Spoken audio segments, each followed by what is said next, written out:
అండి ఈరోజు topic 9th క్లాస్లోని maths subject ఉంది కదండి, దాంట్లోని ఫార్ములాస్ మొత్తం ఒక్కొక్కటి 1 by 1 వివరిస్తాను. చూడండి. a power m into a power n is equals to a power m plus n. ఇక్కడ సేమ్ ఏ సేమ్ ఉన్నాయి కాబట్టి n కామన్ తీసుకొని a పవర్ m ప్లస్ nగా రాసుకుంటారు. Next second a power m whole power n is equals to a power m into n. Next నా చిన్న request అండి, మా ఛానల్ని సబ్స్క్రైబ్ చేసుకోండి, షేర్ చేయండి, లాస్ట్ వరకు చూడండి. ఫార్ములాస్ కాబట్టి ప్రతి డిఎస్సిలో అడుగుతూనే ఉంటారు. దీని బేస్ మీద ఫార్ములాస్ మీద ఖచ్చితంగా క్వశ్చన్స్ వస్తుంటాయి. ఆల్రెడీ రాసిన వాళ్ళైతే చూసింటారు డెఫినెట్గా. 1 by 1 ఖచ్చితంగా చూడండి, లాస్ట్ వరకు చూడండి video. a power m by a power n is equals to a power m minus n. అంటే m గ్రేటర్ దాన్ n, అంటే m కంటే n చిన్నది అని అర్థం. ఓకేనా? ఎందుకంటే ఇక్కడ మైనస్ ఉంది కాబట్టి ఇది ప్లస్లో ఉందని అర్థం. ఏది m. Next fourth one a power m into b power m. a into b whole power m.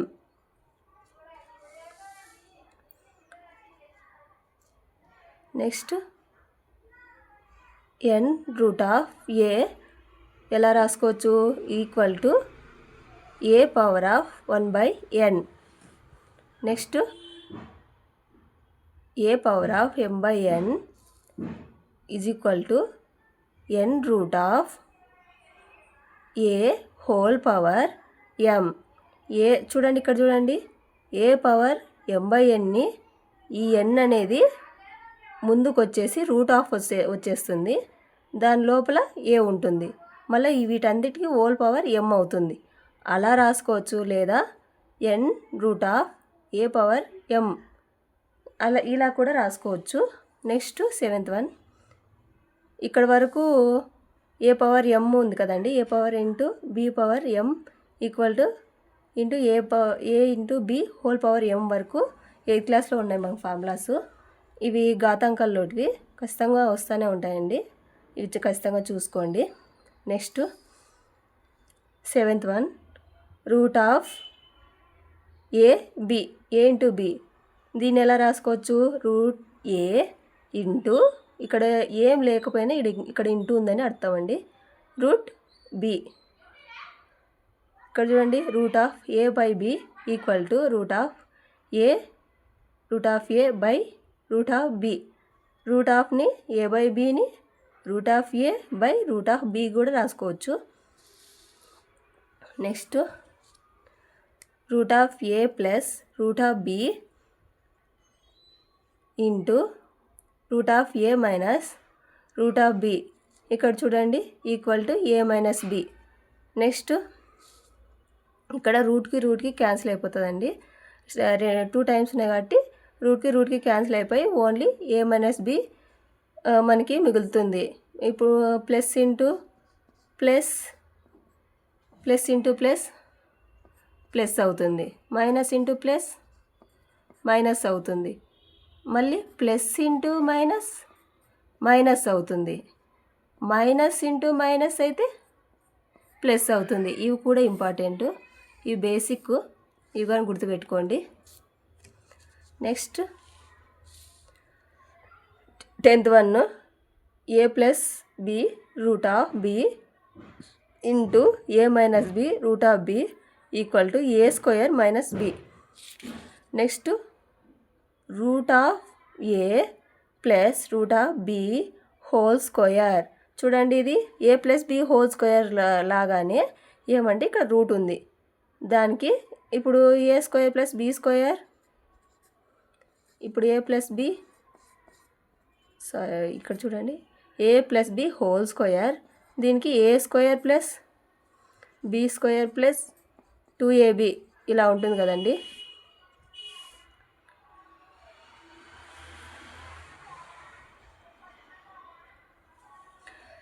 ఇక్కడ రూట్లు లేవు కాబట్టి ఇక్కడ స్క్వేర్స్ వచ్చినాయి, కానీ ఇక్కడ రూట్ ఉంది కాబట్టి ఏకి ఈ రూట్కి క్యాన్సిల్ అవుతుంది అనమాట, కాబట్టి ఇక్కడ ఏ ఉంది.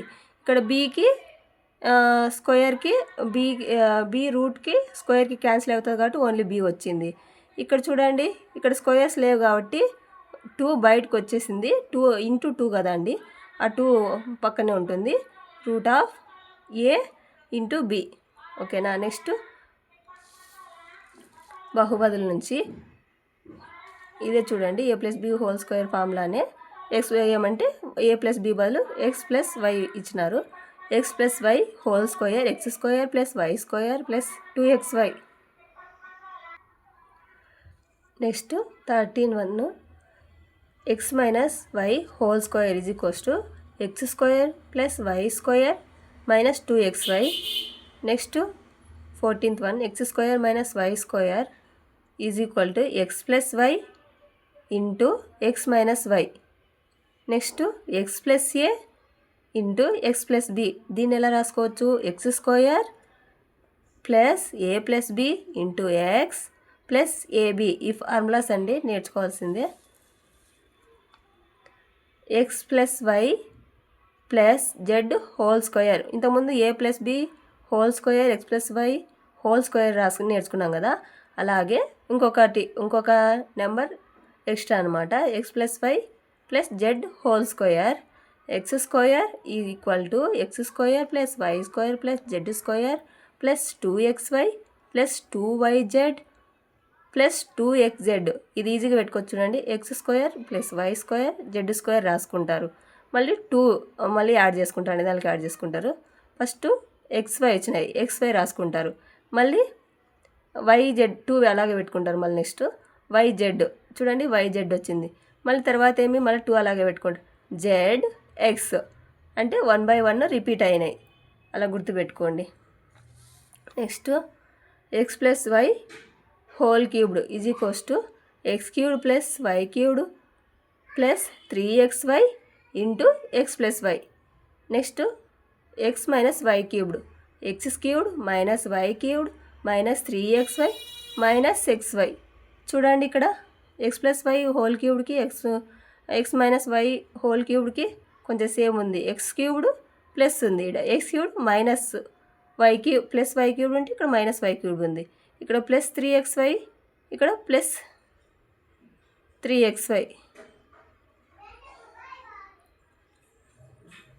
Plus 3xy minus 3xy into x plus y ఉంది, ఇక్కడ ఎక్స్ మైనస్ ఉంది. ఇక్కడ ప్లస్ ఉండే ప్లేస్లో అంతా మైనస్ ఉంది, అలా గుర్తుపెట్టుకోండి. ఏదైనా ఒకటి నేర్చుకొని దాంట్లో మైనస్ ఉంటే ప్లస్ ఉంటే మైనస్ పెట్టుకోండి, మైనస్ ఉంటే ప్లస్ పెట్టుకోండి. దీనిలో ఏదో ఒకటి నేర్చుకొని ఇంకొకటి ఈజీగానే గుర్తుపెట్టుకోవడానికి ఈజీగా ఉంటుంది. నెక్స్ట్ ఎక్స్ మైనస్ హోల్ క్యూబ్ని ఇలా కూడా రాసుకోవచ్చు. X cubed minus 3x square y x cubed minus 3x square into y plus 3x into y square minus y cubed. Next 19th(1) x cubed plus y cubed plus z cubed minus 3xyని ఇదైతే చాలాసార్లు అడిగింటారండి డిఎస్లో, ఇది important. చూడండి ఇక్కడ x cubed plus y cubed plus z cubed minus 3xyzని ఇలా మనకి ఈ విధంగా క్వశ్చన్ ఫార్మేట్ చేస్తాడండి డిఎస్లో, కానీ టెట్లో లేదు, డిఎస్లో ఇట్లా ఫార్మేట్ చేస్తారు. దాన్ని ఈ విధంగా మనం ఇంప్లిమెంట్ చేసుకోవాలి. ఇలా క్యాన్సిల్ చేసి 0 వస్తుందా, ఇలా వచ్చే క్వశ్చన్లు చాలా ఉన్నాయి, ఒకసారి చూడండి ప్రీవియస్ పేపర్స్. దీన్ని ఎలా రాసుకోవచ్చు? X plus y plus z into x square plus y square plus z square minus xy minus yz minus zx. ఇది గుర్తుపెట్టుకోండి, ఖచ్చితంగా ఇంపార్టెంట్. నెక్స్ట్ నిరూపక జ్యామితి నుంచి నిరూపక జ్యామితిని నిర్వచించిన గణిత శాస్త్రవేత్త రెనే డెకార్టే. ఈయన 17వ శతాబ్దం వ్యక్తి. ఈయన గుర్తుగానే నిరూపక జ్యామితికి ఉండే ఇవి లైన్స్ ఉన్నాయి కదండి, సమాంతరంగా ఒకటి నిలువుగా ఉంటాయి, వీటికి XY ఉంటాయి కదా, ఈ ప్లేసుల్ని ఇవి తలాలు అంటారు కదండి తెలుగులో, వీటికి కార్టీజియన్స్ అని పెట్టారు ఆయన గుర్తుగానే. ఫస్ట్ దాన్ని కార్టీజియన్ 1 అంటారు, సెకండ్ దాన్ని కార్టీజియన్ 2 అంటారు, థర్డ్ దాన్ని కార్టీజియన్ 3 అంటారు, ఫోర్త్ దాన్ని కార్టీజియన్ 4 అంటారు. ఓకేనా. ఇక్కడ ఏమేమి సింబల్స్ ఉంటాయో చూడండి. ఫస్ట్ దాంట్లో ప్లస్ ప్లస్ ఉంటాయి, సెకండ్ దాంట్లో మైనస్ ప్లస్ ఉంటాయి. ఇది గుర్తుపెట్టుకోండి, ప్లస్ ప్లస్ గుర్తుపెట్టుకుంటారు. మైనస్ తర్వాత ప్లస్ ఉంటుంది సెకండ్ ప్లేస్లో, మళ్ళీ థర్డ్ ప్లేస్లో మైనస్ మైనస్ మైనస్ మైనస్ ఉంటుంది. ఫోర్త్ తలంలో ప్లస్ మైనస్ ఉంటాయి. ఇవి కానీ గుర్తుపెట్టుకోండి, దీని మీద కానీ అడుగుతారు. నెక్స్ట్ 21 ఈ బాక్స్ ఉన్నాయి కదండి, దీని మీద ప్రశ్న వస్తే ఎలా చేయాలి. Tn is equal to n into n+1/2. ఇంకొకటి ఎరాన్ ఫార్ములా గురించి ఒక చాప్టర్ ఉంది కదండి 9th క్లాస్లో, దాని నుంచి ఒక ఫార్ములా హెరాన్ సూత్రం లేదా త్రిభుజ వైశాల్యం లేదా దీన్నే విషమబాహు త్రిభుజ వైశాల్యం అని కూడా అంటారు. దీని ఫార్ములా ఇది ఇంపార్టెంట్ అండి. s into root of s into s minus a into s minus b into s minus c. s అనగా a plus s equal to a plus b plus c/2. ఈ a plus b plus c ఇవేంటివంటే ఇవి sides అండి. ఈ భుజాలు ఉన్నాయి కదా, ఇది a అయితే ఇది b ఇది c. ఈ భుజాల్ని ఏగా బీగా సిగా అనుకుంటారు. వీటి మొత్తమే ఎస్ వాల్యూ. ఇవి ఇంకా చాలా చాలా ఇంపార్టెంట్ అండి. టెట్ డిఎస్సిలో కానీ చాలాసార్లు వచ్చినాయి. ఖచ్చితంగా డిఎస్సిలో ఖచ్చితంగా ఇక్కడ నుంచి ఒక బిట్టు పడుతుంది. శంకు వక్రతల వైశాల్యం πr/l, శంకు సంపూర్ణతల వైశాల్యం అయితే πr ఇంటూ l+r, వక్రతల వైశాల్యం అయితే πr/l. దీనికి +r ఒకటి గుర్తుపెట్టుకోండి. ఇక్కడ ఇంటూ పెట్టేసి ఇట్లా బ్రాకెట్ పెట్టేసి πr ఉంది, ఎల్ ఉంటుంది, కానీ ఇక్కడ గ్యాప్ పెట్టుకొని ఇక్కడ ఈ విధంగా ఇలా గ్యాప్ ఇచ్చుకొని l+r ఒకటి గుర్తుపెట్టుకోండి, ఈజీగా ఉంటుంది. గోళం ఉపరితల వైశాల్యం 4πr², గోళం ఉపరితల వైశాల్యం అయితే 4πr². అర్ధగోళం వక్రతల వైశాల్యం అయితే 2πr², అర్ధగోళం సంపూర్ణతల వైశాల్యం అయితే 3πr², గోళం ఉపరితల వైశాల్యం 4πr².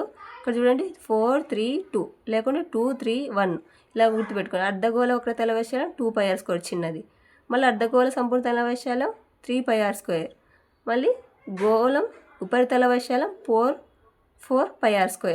ఇలా గుర్తుపెట్టుకోండి, ఈజీగా ఉంటుంది. శంకువు ఘనపరిమాణం 1/3πr²h. నెక్స్ట్ గోళం ఘనపరిమాణం, ఈ 3 ఘనపరిమాణాలు. ఇప్పుడు శంకువు మనము గోళం అర్ధగోళం గురించి తెలుసుకుంటాం కదా, వాటి సంపూర్ణ తల వైశాల్యం ఒక తల వైశాల్యం తెలుసుకున్నాము. నెక్స్ట్ ఘనపరిమాణం, శంకు ఘనపరిమాణం 1/3πr²h, గోళం ఘనపరిమాణం 4/3πr³, అర్ధగోళం ఘనపరిమాణం, అర్ధగోళం అంటే సగం కదా, దీంట్లో బై 2 చేస్తే 2/3πr³. ఇవి రెండు ఈజీ గుర్తుపెట్టుకోవచ్చు చూడండి. నెక్స్ట్ సాంఘిక శాస్త్రం నుంచి ఇంకొక బిట్ అండి 9th క్లాస్లో. తరగతి యంత్రం యొక్క తరగతి మధ్య విలువను కనుగొనుటకు ఎగువ అవధి దిగువ అవధి మొత్తాన్ని 2తో భాగిస్తారు. దీన్ని సూత్రంలో రాసుకుంటే తరగతి మధ్య విలువ ఎగువ అవధి ప్లస్ దిగువ అవధి బై 2. తరగతి మధ్య విలువ కనుక్కోవడానికి ఫార్ములా ఏమంటే ఎగువ అవధి వేసుకోవాలి ప్లస్ దిగువ అవధి వేసుకోవాలి, దాన్ని బై 2తో భాగించాలి. ఈ వీడియో నచ్చితే లైక్ చేయండి, షేర్ చేయండి, సబ్స్క్రైబ్ చేసుకోండి ప్లీజ్. నాకు ఈ క్లాస్ చేయాలనిపిస్తుంది. Thank you.